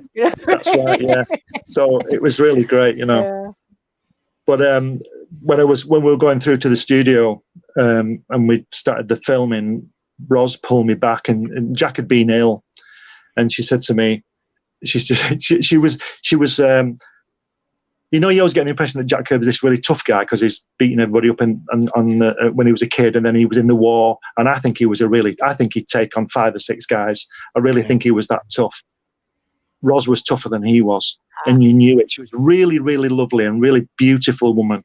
And she pulled me back. She just pulled me, as we went through, she just pulled me back, and she said to me, I don't know what you're going to talk about, but don't talk about Marvel and that sort of stuff. And she wasn't asking me not to. She was telling me not to. Telling you, yeah. I wasn't going to do I wasn't going to do anyway. But she meant it. You know, she was the tough lady, beautiful woman though, beautiful woman. And she really looked after him. You know, just let him draw, and she just did everything else. But she was great, lovely girl. They were a great team, both. They really were a great team. Yeah, Russ, I'm bringing Russ Leach on. Russ, you have a little bit of background noise, a little TV running. Oh, do I? Yes. Yeah. So it is StreamYard. Sorry, I think that's just people talking in the other room. No, we were having this problem at the beginning of the show, and we all had to reboot our computers. No, it did. Though this time it did sound like people in the other room, though. Yeah. Has it stopped? Yeah. No. I'll mute myself then. No, you're good. You're fine. We don't hear it that often. I just hear it in my ear. I was just listening. That was a great story by Glenn there. I really enjoyed that. Russ, introduce yourself to the radio audience if you could. My name's Russ Leach on YouTube as Comic Book Black Belt. I'm an illustrator and been drawing comic books professionally for about 10 years now, although I've had a much longer history than that. So where are you, Russ? Are you in Manchester? No, I'm East Anglia. I'm down near Colchester. Oh, it's just an hour away. Just an hour away, yeah. That's all. It's not far. Congratulations, Russ, by the way. Thank you, Marv. On your Thank you. Absolutely. Thanks to great. everybody that has funded me, that has backed me, and lots of really fantastic support from people resharing and tweeting and all that kind of stuff. So thanks to everybody. So I'm driving on now for the stretch goals, and seeing if I can fund even further and get lots of great things in people's packages. Glenn, I need you to do me a favor. Glenn, could you go out and come back in? Yeah. Because I think I'll it's do the that. software meshing with your phone. So nothing personal. It's just the way it works. Okay, I'll do that. See you. All right. Yep. See ya. Oh yeah. There we go. Oh wow. Yeah. Track it down. Wasn't me. No, wasn't me either. But the funny thing is, it started when you came in, so I don't know. So StreamYard freaked out somewhere. The longer the software is on, I think the worse it gets. And if we'd have kept Glenn on, the sound would have just gotten worse and worse. You'll see when he comes back, he'll be fine, and then it'll slowly start creeping in again. And in the meantime, we need to catch up on the chat. Sorry, I've been so behind on this. Kino Subway says, "Good morning, Meredith. I'm feeling a lot better after sleeping for 20 hours." Ralph says it was a Fantastic Four. Marv, you're here, says Meredith. I'm going to skip your other comments. And since you're already here, was Fantastic Four Kirby's favorite to work on? We'll ask Glenn that when he comes back and see if he knows. Joe says, ouch, Daphne, Lage, ouch. That hurts all tea drinkers. Oh, yeah. Pantless journalism. Yes. We talked about that earlier. Yes. It's all the fun now. One of my favorite things on YouTube is to watch the newsroom bloopers where people stand up and you see they're all in their boxers. It's just hilarious. John says the screen now looks like an episode of Comic Book Squares. That's coming, John. Hope you get ready. So we're gonna start running that here pretty soon. Joe says, ouch, Glenn. I am happy you're sharing that. I never would have known that what you went through with Borders. Yeah, I'm learning something new because of it. Joe educated. That's part of the reason Glenn's coming back in. Glenn, how you doing? We still have a little bit of feedback, but it's okay. We'll bear with it. Okay. Joe says, ouch, Glenn. I'm happy you're sharing that. Would never have known that what you went through with Borders. Says I'm learning something new because of it. Educated. Yeah, it was a bad thing. I don't know what happened, but the entire thing came down, didn't it? So that's just. That's why Diamond, when they stopped shipping because of the great unpleasantness, that's why people were sweating because of that, because it's common. Things like like distributors and retailers and printers and publishers, they go out of business and they take a lot of people with them usually. Yeah, I think they're still sweating. Yeah, especially now. Froggo says eyeballs, and he says dance is sexy. I guess he must be a Twitch stream thing. Says Christy Shin, hey Christy, how you doing? Hi Mark, hi Randy, hi all, hi Christy. Well, thanks so much for listening. She also says hi Meredith. That Christy, we need to have you on here soon. We do this Sunday Funny show now, talking about the fun side of comics and the whimsical things. Christy does a I'm going to get the name wrong, but she does an awesome cartoon book. What was the name of it, Daphne? Demon Bitch. Demon Bitch. Thank you, Meredith, so very much. I ordered that book. Hysterical. I love that book, and I can't remember the title of it. Yeah, it's very hysterical. Yeah. About her what's funny is that she's funny on her live streams, too. She does a live stream, a lunch hour live stream, and she is so funny. Christy, anytime you see us live here on Indie Volt and you want in, PM me or Varian, whoever's running the show, and we'll be real happy to send you a link to come on. You are always welcome on this program. Froggo, my rival, Kino Subway, you must be talking to the Froggo guy. Sim would love to hear these Kirby stories. I'm sure everybody would. Kino, just have him refer back to the show. We're going to be archived. Plus his DVD. Let me boom. It's all on Kirby, My Personal Journey. Jack Kirby, My Personal Journey. Or Personal Journey. Available on DVD. Soon with an extended version. Coming soon. Yep. Yeah, that'll probably be in the new year now. You know, there's a lot of things going on with the magazine and everything, so I'm sort of busy all the time, chopping and changing, trying to get everything done. So I would imagine that'll be in the new year. Professor Lutkins is in the house. Go ahead, Glenn. I'm sorry, I didn't mean to. Sorry, I was going to say I'll let you know and hopefully come back on the show about it, and we can talk about it then. We'll happily have you back on the show. We haven't even started covering the Gary Anderson aspect yet, so you know, we'll definitely have to have you back. Yeah, there's lots of stuff. Yeah, we talk all day about Jerry Anderson. Oh yeah. There's a lot of reminiscing going on. Yeah. Froggo says, hiya, Subway, LOL. Professor's in the house. Lutkins has finally caught the live show. Thanks so much for listening. John says, Roz was Jack's defender. Yes, she was. Very much. Yep. Lovely lady. Kino says, hail, Russ. I'm getting Sim to get me a copy Only Death Can Save Us since it won't let me. Indiegogo does some strange things sometimes with people's payment. Just, it's annoying. Yeah. But thank you very much for the support. Absolutely. I'm going to call up your campaign here real quick, Russ, so that folks can see it.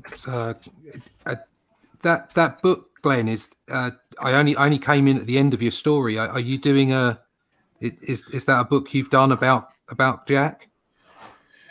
Yeah, it's the Variations book. This one. Yeah.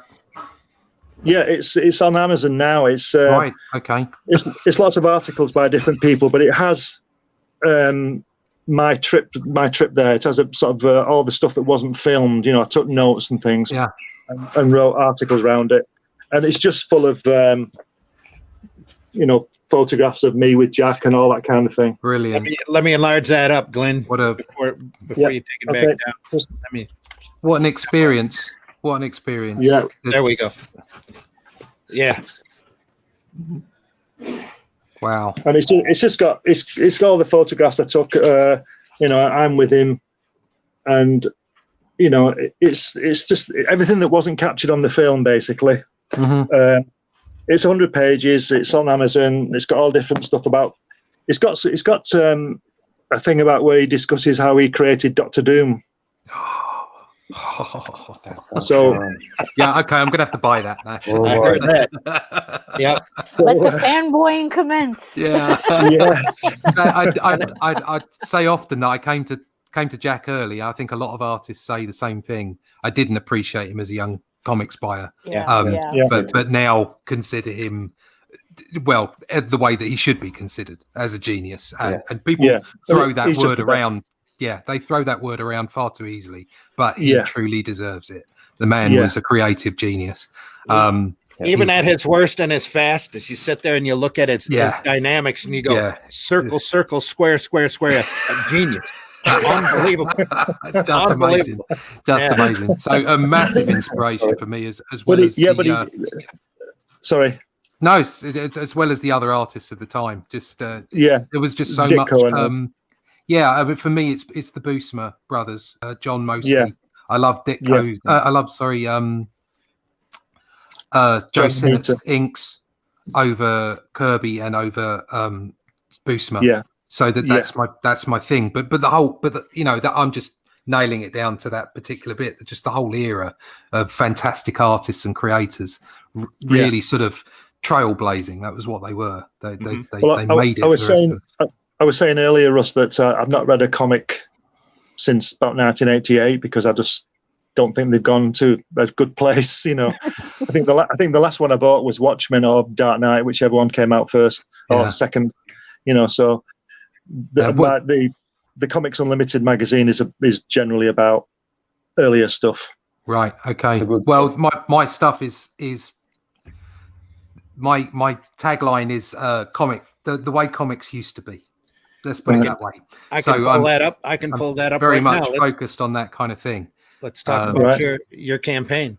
And it's kind of like the whole Bronze Age aspect of stories where they weren't afraid to talk down to you. It was all about all ages. Like everybody was involved in reading a book like that, and it was fun. Right. There wasn't, it was like romance, not sex, action, not violence. hero's journey, not ideology. It was just good fun storytelling and good fun stories. So and there's Kirby. There's I'm standing on the shoulders of giants, as we all are. So there's inspirations in there. So great. We're looking at Only Death Can Save Us right now, available on Indiegogo from Russ Leach. Was that Mary Jane Watson? Tell us about the book. I was going to ask, is this still active campaign? Or I extended it for 30 days because I really wanted to get it. I wanted to get it somewhere. I wanted to keep up the intensity of the campaign. And I've got these stretch goals that I'd really like to give people. So, I've got a 4 postcard set of the 4 horsemen. I've got a lovely fabric patch. I've got another poster, and if I can get to it, I'd love to put a spot UV on the front as well. So we'll see where it goes. I mean, at the moment, I've just been overwhelmed by the support. It's been fantastic. So hopefully, it should be in my magazine. There you go. Oh well, just shout me, man. Just shout me, because this is what comics. This is what comics are for me. And if there's any way that I can bring to fruition and to stand on the shoulders of those giants and actually tell some stories that are good fun and bring stories back the way they used to be, I just I think it's a good thing. I've got 2 industry let's call them hugely experienced creators. So Rick Hoskin is helping me out with the dialogue on this to make it shine, and Tim Quinn, who used to edit for Marvel back in the day, is the editor on it. So good. Tim was there while Sal Buscema sketched out a cover for him, and he showed me the cover, and he said he did this in like half an hour. Have a look at this, and it was Spider-Man going. I'm like, oh my god, this is just incredible. So he's done the rounds. He's been there, seen it, done it. So I'm hoping I can bring some of that back. It's always amazing to see experienced professionals work, because you sit there, your jaw drops, and you go, "Oh, that's magic." Yeah, magic. Well, that's what it is. You just pulled that out of thin air. Yeah, I mean, because that's the thing that I always found funny, because it's like, it was mentioned before that, Jack Kirby did 30 pages in a month. And we're talking about 30 complete pages inked and it's like, wow, it's like, that doesn't sound like a lot, but it's like, wait a minute. It's like, maybe I could do 30 pages of just pencils.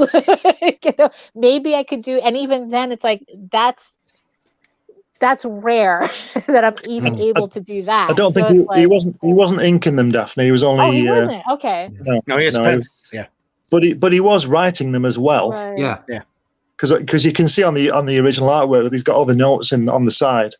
Oh, okay. Yeah. And Stan put the dialogue in. But one of Jack's problems, as well known, is that a lot of the stories were changed by Stan Lee. He changed the sort of direction within itself. If you read the notes on the side, it's not what's being said in some occasions, and Jack wasn't happy with that. I think one of the greatest characters that he created was him, and he became Warlock or something. Mm-hmm. He turned him into a superhero, and there's no way that guy was a superhero. It's like the Silver Surfer. The Silver Surfer's a god. He's not going to have a fight with Spider-Man. He'd just zap him, wouldn't he? Yeah. So, and I think that's that shows you the gulf between Kirby and the rest. Kirby was thinking galaxy, and people were thinking New York. Yeah. Cosmic. That's what I mean. Very cosmic. Like with the New Gods, I mean, that's just incredible. I mean, New Gods is a template for Star Wars, isn't it? You must have noticed that. I'm sure. And there's a lot of stuff in there. What is it? Is it in the one of the prequels? They go to Neo Geonosis. Yeah, well, it's New Genesis, isn't it? So I wonder where he got that idea from. That's the planet with the clones. Yeah. The thing with New Gods that always impressed me is looking back on it, because I've read it and reread it a number of times. To me, that this was at the pinnacle of Kirby's success. He left Thor and Fantastic Four and Marvel, came over to DC with this idea. The New Gods to me was his answer for the modern superhero. What am I going to do? I've got all of these notebooks of all this pantheons of characters from different, named after different gods that he's had sitting on a shelf dealing with Thor and wanting desperately to do Inhumans with Marvel, and always told to wait. So he pulls these notebooks off and creates this whole, it's literally a chessboard of light and dark pieces with Dark Side on one side and High Father on the other side. And he's running these chess pieces against each other.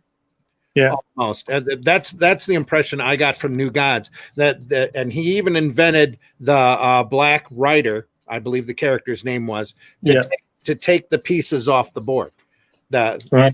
And again, the Black Rider was one of those characters that I love, because I love the unusual oddball characters that when you try to describe him to somebody who's not into comics, they get a look on their face like they can't believe this. It's a guy in a suit of armor riding skis through the air, picking up souls and taking them of the New God characters and taking them off. And they go, what? Oh yeah, and it's actually a guy who's comatose in I believe it was a New York hospital. It's his consciousness that he kind of comes or emerges through. And what? Who in the world created all of this? Well, that's all Jack Kirby, and that's Kirby was so deep. Just a small part of New Gods, Yeah. The Black Racer was death, wasn't he? Yeah, and such an incidental character, and it's like, what am I going to draw for the Grim Reaper type? Well, you know what? A guy in a suit of armor riding on skis through the air. That's my guy. I always like that. Wow. I always like Mantis. Mantis was an underrated, underused character. I thought. Yeah. And it was just a throwaway. Yeah. I think he was only in 2 issues for a few pages, and that was it. Well, I think they'd have been in a lot more if Kirby had been allowed to go on past issue 11.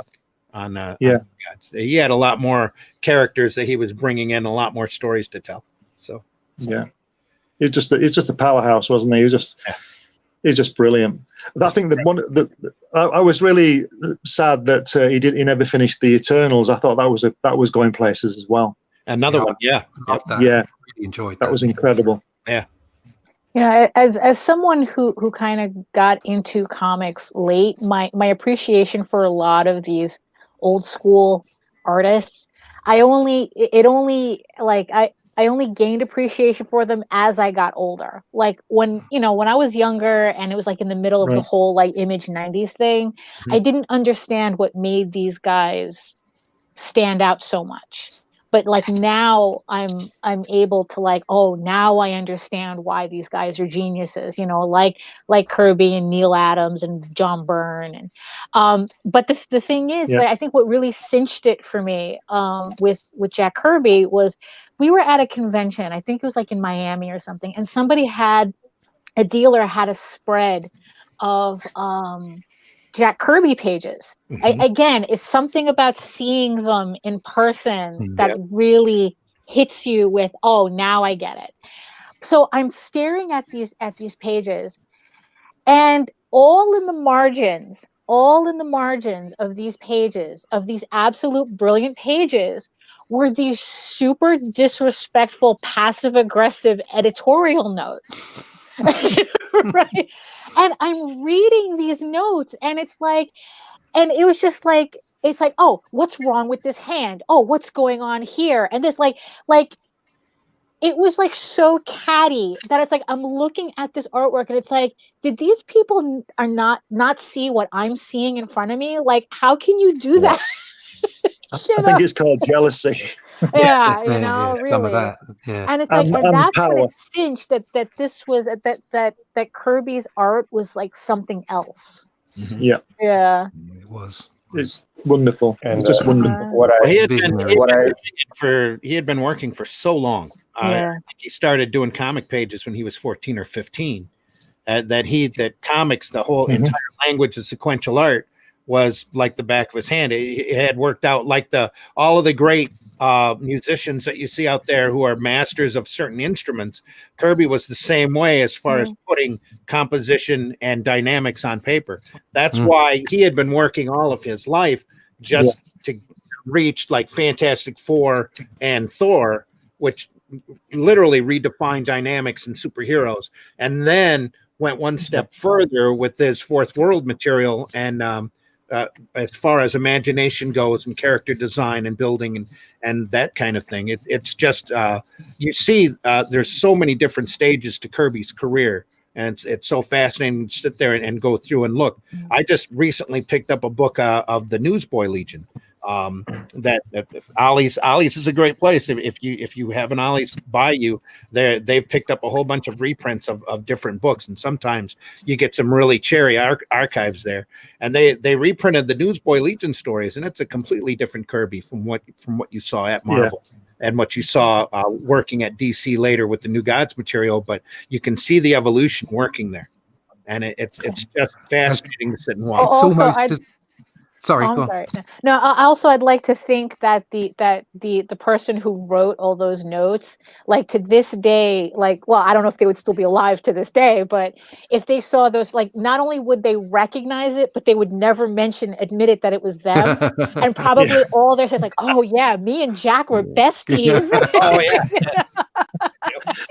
I think seeing their work early on. So I look at early Buscema work as well, but Jack Kirby work and what have you is almost as inspirational as seeing what they turned into, because you can see that there is a development process there. They didn't turn up perfect. They you know, genius. Just because you're a genius, just because you're talented, doesn't mean it's going to work. You have to work hard at it. You have to practice. You have to mold yourself. You have to carve it out, and that in itself, the journey is as inspirational as the final destination. Exactly. Superb stuff. What a career. Yeah. You were saying, Randy, about the evolution of Kirby's work, and I always think it's not a coincidence that when he came back from the war, he created romance comics. Yeah. Because I could imagine what he'd seen, he couldn't get any further away from it, you know. And I think that's what he did, because he didn't do his war comics until the mid-50s, did he? Yeah. He also did Black Magic right after he got out of the war too. Oof, right. Well, you know. So maybe I was wrong. I think a lot of what Kirby did during the early all the way through the 50s really was to put a food on his table. So there's a lot of that stuff, and again, that's a whole different part of his evolution.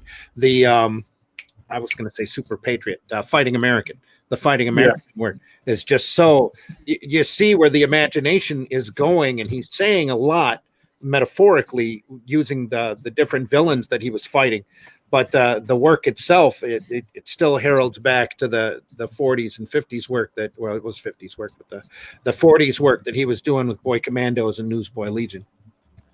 So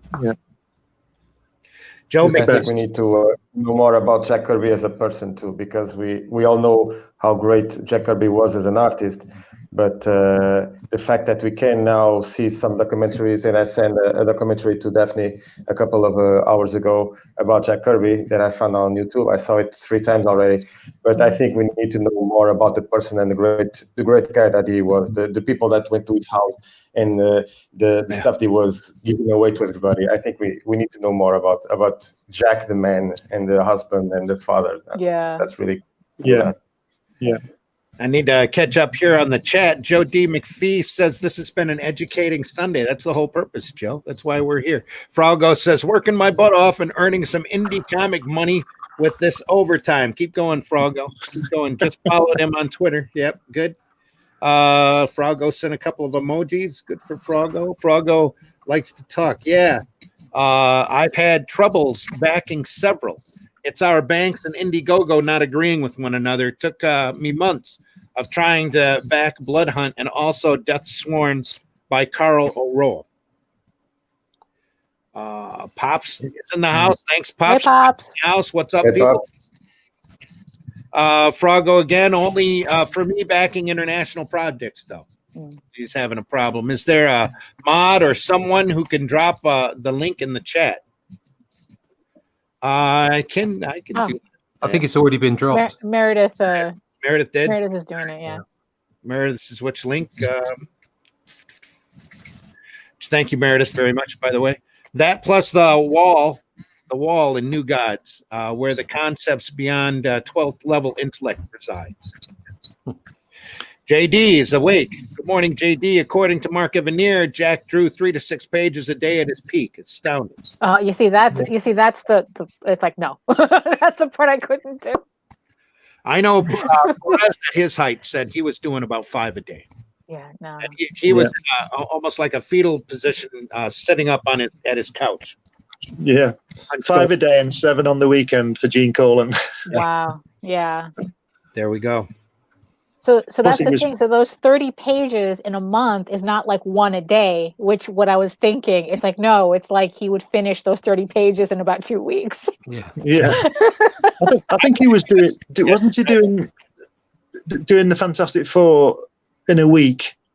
Yeah. So that's that with a couple of covers. That would be what, 22 pages. So. You know, I don't know how long. I think he must have been working 20-hour days. You know, he did a long day. He did a long day, especially if somebody else was inking it, he had to pass that on to somebody. Yeah. Know? So he didn't have the luxury of a whole month to finish the book. They were all draftsmen, weren't they? I mean, they rolled their sleeves up and ran at it like a job. Yep. Yeah. You know, they fed their families, they did what they needed to do. And as much as there was this huge creativity, they also had this approach, this workmanlike approach. And I think that's something I find very inspirational as well. So it's something part of my inspiration to draw comics for a living wasn't just the creative aspect. It was that somebody would pay me to draw comics. That was all part of it, you know. So I don't quite understand any approach that's like, oh, we don't need to earn money out of this. That's rubbish. No, the only people who don't want to pay artists say that. That's right. Yeah. Entertainment, that interaction between you and your audience, that's a solemn thing. It truly is a special thing. But there's still a transaction of, I'm going to pay you for your time, or I'm going to give my time for your time. Right. And yeah. the transaction happens. Well, and that's Joe Sinnott. Sorry, Ross. That's okay. Go ahead. Joe Sinnott said that he lost money in King Kirby because when he got the package, say the Fantastic Four, he'd spend the first hour of his day just looking at the drawings. So he lost an hour's pay there. Yeah. So it was just studying for future reference. That's what. Yeah. It was all part of the job. We were talking about Jim Shooter earlier, and Jim Shooter has got a blog. I hope it's still up because it's really educational. Anybody should try to hunt that down. But he's got a great story about the creation of Avengers #1 and how fast Kirby and Lee literally put that together in order to meet a printing deadline. Because the printer had to have a book by a certain date or they got fined, because they couldn't stand to have the presses sit for any length of time because the black ink would get in and clog everything up and it would be hell to clean it. So if you did not deliver your book on time for them to run on the press, they fined you really hard. Well, there was one book that didn't quite make it because the artist was overly inebriated, shall we say, and was going to miss the deadline. So he called up Jack and said, what are we going to do? And they quickly put a bunch of the characters they already had together in like a Justice Society type story and used a villain that they already knew the biggest villain tied to those characters, which was Loki, and created the Avengers. And then that's why the early Avengers stories were really haphazard. If you read the first few, the Phantom, the Space Phantom, and sorry, Glenn, I think you're doubling back again. Are you? There we go. Yeah, I'm sorry, Glenn. That's you again. Right, I'll duck out then because I keep messing this up. All right. Are you going to step out and come back, or? I'll try. Actually, we only have about 8 minutes to go, Glenn. Why don't we just let you go? That way you don't have to fight to come back. And we are going to have you back on very soon. Brilliant. That's great. Look, it's been great talking to you all. It's fantastic talking to you, Glenn. We look forward to meeting again and talking again. Top meeting you, Glenn. Top. I'll see you later, Russ. You take care. Thanks a lot for coming. Thank you. Bye-bye. Right. Bye. Bye. And once again, we were talking to Glenn Fleming, who does Comics Unlimited. You can find that at Amazon. That's Glenn. That's Glenn with 2 N's. Look him up on Amazon for his other books. He has one on Jack Kirby there that is going to be indispensable. That I'm going to have to get into my library here really quick. Yeah, I posted the link to his Amazon page where it says where you can reach Comics Unlimited, and then if you click on his name, it will have a list of and Glenn's done a lot of different subjects and a lot of different things. And to get back to that story, the moral of that story is that's why Daredevil #1 came out a few months late. Anyway.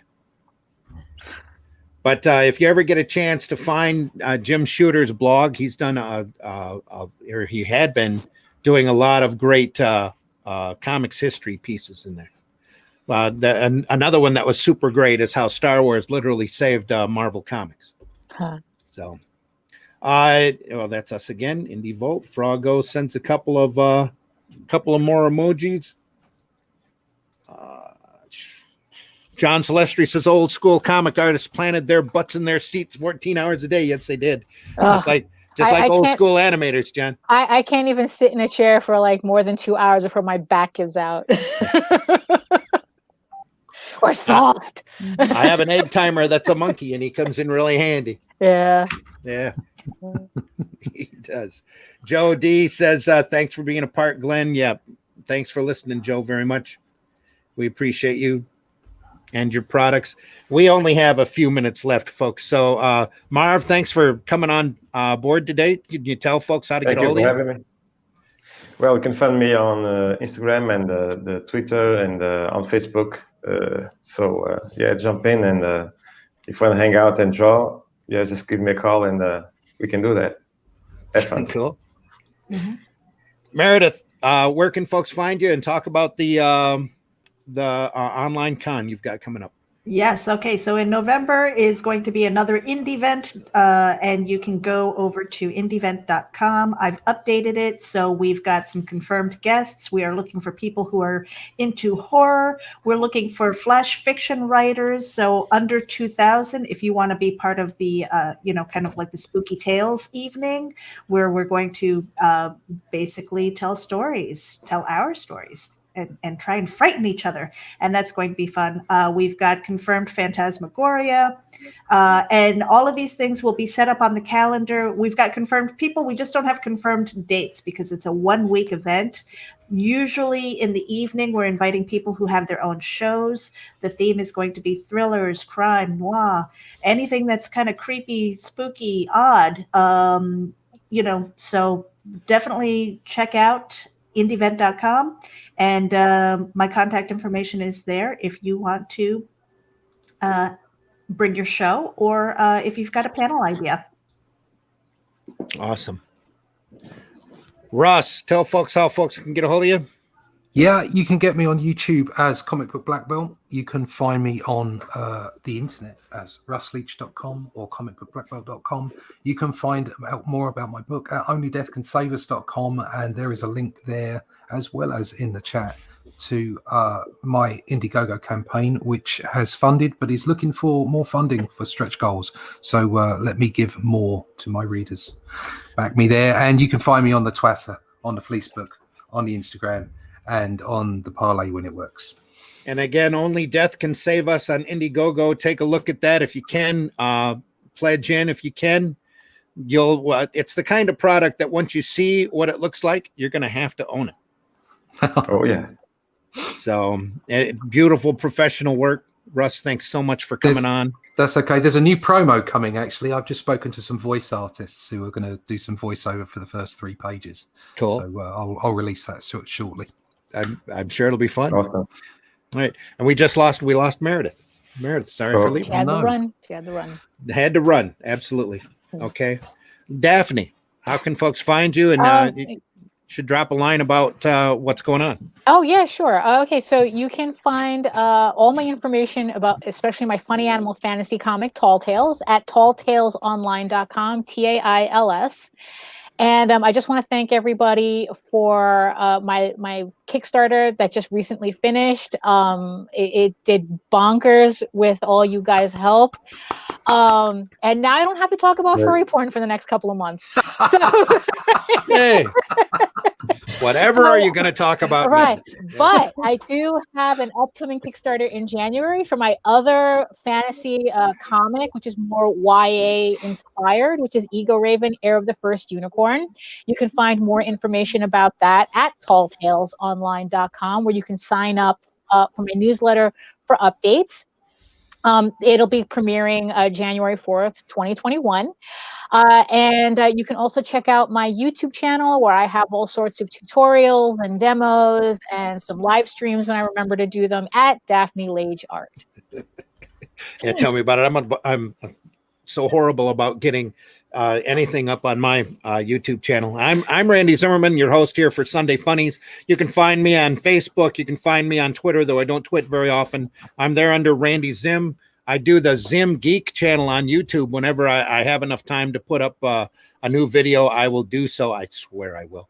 It's only been about a month since my last one. I do cartoon instructionals, and we talk about the industry of comics, just like we do here on Sunday Funnies every Sunday at 9 a.m., where we try to talk about the more fun and lighthearted side of comics. Then also on Tuesday nights, we have the regular Indie Volt podcast hosted by Varian Grant, we talk about all sorts of things connected to alternative comics. We do it again on Thursday morning at 9 a.m. and all of these times are Eastern times. To all of our radio listeners out there, you'll have to adjust your alarm clocks accordingly, depending upon where you are in the world. And the Breakfast Buzz is the same thing, only a little bit crazier, a little bit more lighthearted. And then again, back here on the Sunday Funnies, we also have here on the Indie Volt channel, the Geekgasm program that the Indie Princess puts on, where we talk about comics and genre media from a more feminine side. Hopefully, we have just a few other comments left here on the board. Says, thanks. Frog says, yeehaw. Yeehaw, Froggo. Thanks for listening. Glenn says, great to be on the show. Randy, thank you so much, Glenn, for being here with us. Thanks so much. Thank you very, very much for being here. We're going to have you on again, and probably quite often, because we still have a lot to discuss. I now have another book to buy. Yeah, there we another couple books, actually. Every time we come on this show, we have to make a budget.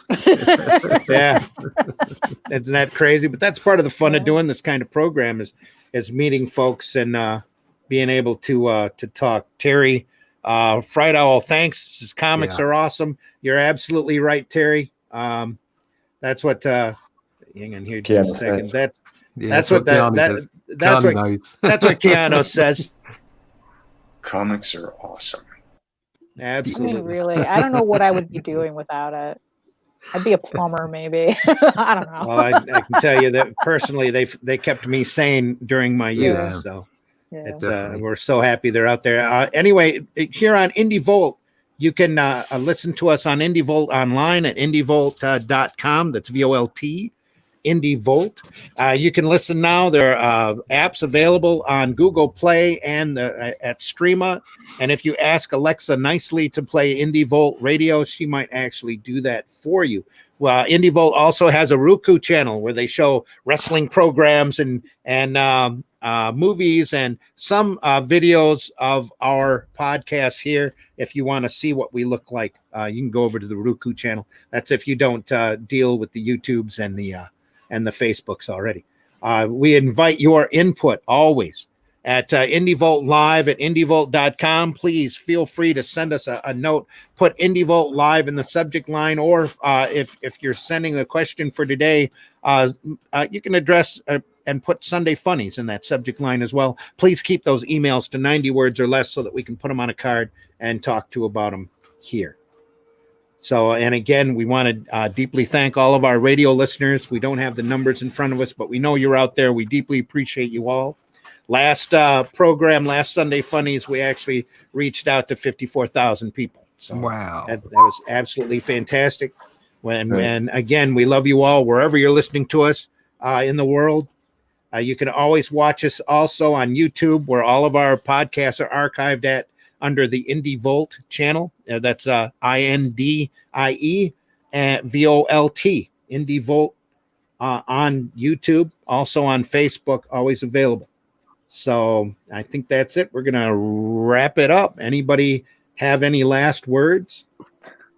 I'm going to need to come up with something because you keep asking that question. I always put you on. I always love putting you on the spot. That's what it is. Be good to each other. Yeah, that sounds good. Especially be safe, be good. And I'm going to go out with the opening, which we never played this morning. Well, we got really much right into it.